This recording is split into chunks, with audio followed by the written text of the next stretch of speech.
Okay, this is just a quick little intro into the UI, or called UX sometimes, of Logic. And for some people, Logic can be a tiny familiar because it is heavily based off of GarageBand. And I'm just going to get a new project started, and you can choose from a variety of different genres, templates, and presets. And I just like electronic music, so I'm just get to it.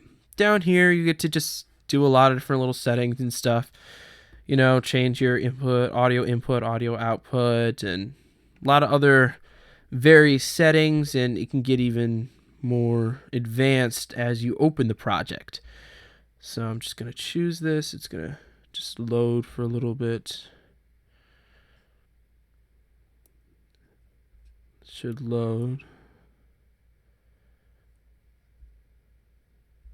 There we go. Take this full screen, just make that less distracting. And depending on what you have connected, sometimes it just needs to polish things up a little bit. And then for the basic thing in Logic, this is where you basically find all your instruments. It's a library. So we can find different instruments, and there's different genres, different types of instruments. Like typically I pick something from the synthesizers, just a lot of different synthesizers. It's got a nice library. It's got a lot of bells and whistles when it comes to the amount of instruments and libraries. And one thing I like to play with is actually, there's like different little cinematic things you can do. Like, see.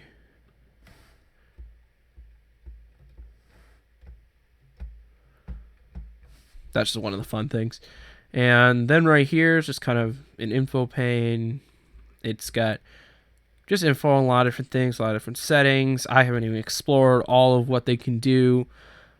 And that is the basic of that. And then right here, you have right now your current track you're on, the settings, the parameters for that. This is mute. This is solo.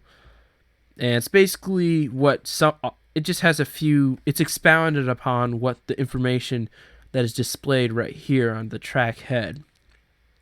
There's a lot of things, and you can also add audio effects, EQ, and MIDI effects right from this screen, from this pane right here. And then right here, this is just the overall, this is the output, and it's similar in a lot of ways. And then right here, it's like a little toolbar. Got a lot of different tools up here that you can use to various effects.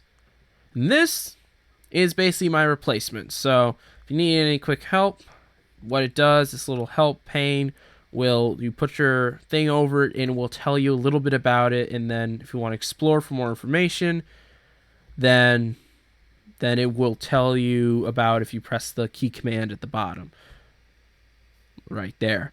And it's really intuitive tool, surprisingly. You can do all types of useful finding of features and learning what everything does by just using this little quick help. Then right here is where you can get all the EQ parameters for like different tracks. This is like the whole track view where you can do like all the mixer view, I think is.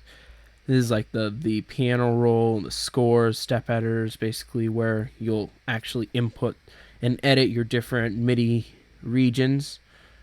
And then, of course, pause, play, fast forward, stop, all that. And then some other tools over here, like one of these I believe is like a low latency mode, and the click. This over here is just some different settings over here. This is like the different notes for different projects. There's the loops, very important. I use loops a lot, mainly because I'm just not good with using a bunch of notes. So I use a ton of loops. You can find a variety of loops. Then you can sort them by selecting different types of parameters you want for your loop. Then you'll find exactly what you're looking for. And it sometimes will vary. And then right here is just all the files you can get, like if you're pulling something from iTunes or GarageBand.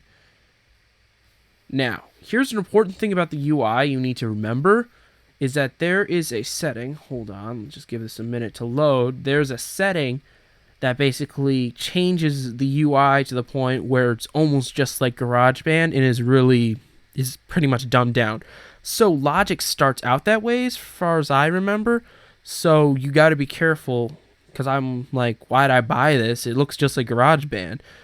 But once you get into it, you learn that there are a lot of different things to be done with Logic.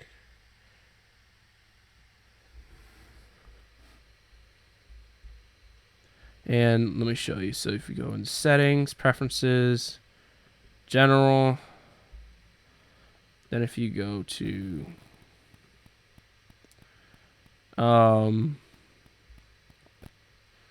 then if you go right to, yeah, here we go, general, advanced, yeah, here are the different tools, the different things you can do, like destructive audio edits and adding the surround sound, control surfaces scores.